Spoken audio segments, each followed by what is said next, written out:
Un village isolé sur la côte, à l'ouest d'Abidjan. Ici, à Grand Laou, les hommes pêchent la crevette. La mer les a toujours fait vivre, mais aujourd'hui, elle tue leur village. Depuis 10 ans, l'érosion s'est emballée. L'océan avance de 60 cm par mois.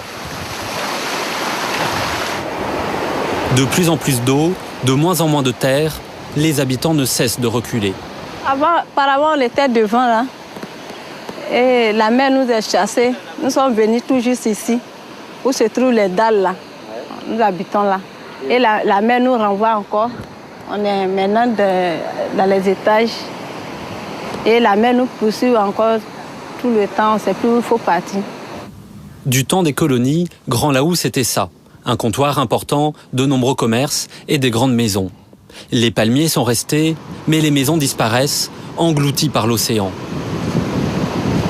Sous les pas de Dominique, un pêcheur, c'était la grande rue, il n'en reste rien.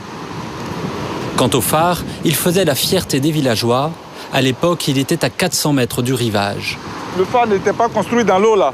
Après le phare, il y a 5 rues qui sont tombées dans la mer, qui sont allées dans la mer compte tenu de l'érosion.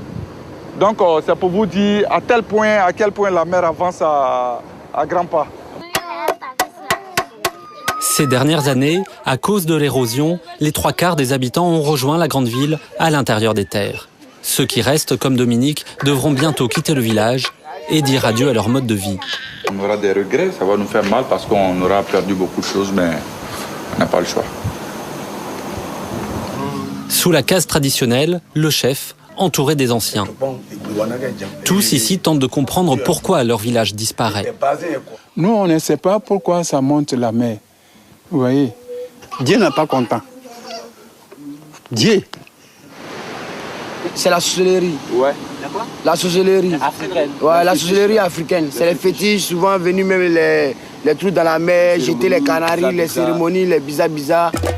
Mais la sorcellerie, les scientifiques n'y croient pas. Dans cet avion qui décolle du Bénin, des chercheurs du monde entier.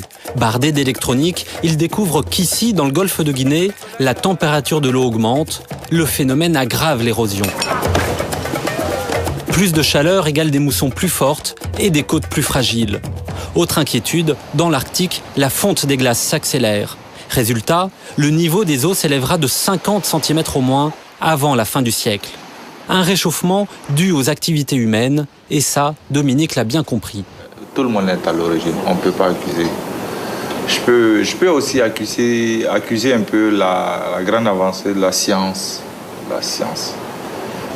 Qui fait assez de progrès, mais tout en faisant des progrès, des inventions et autres, on arrive aussi à se faire du mal quelque part.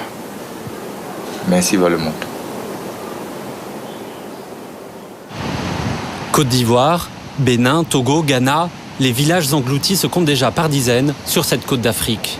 Ailleurs, de l'archipel de Tuvalu dans le Pacifique jusqu'au village de Chichmaref en Alaska, même processus. Selon les scientifiques, à terme, à cause du réchauffement climatique, des centaines de millions de personnes vivant sur les côtes devront partir.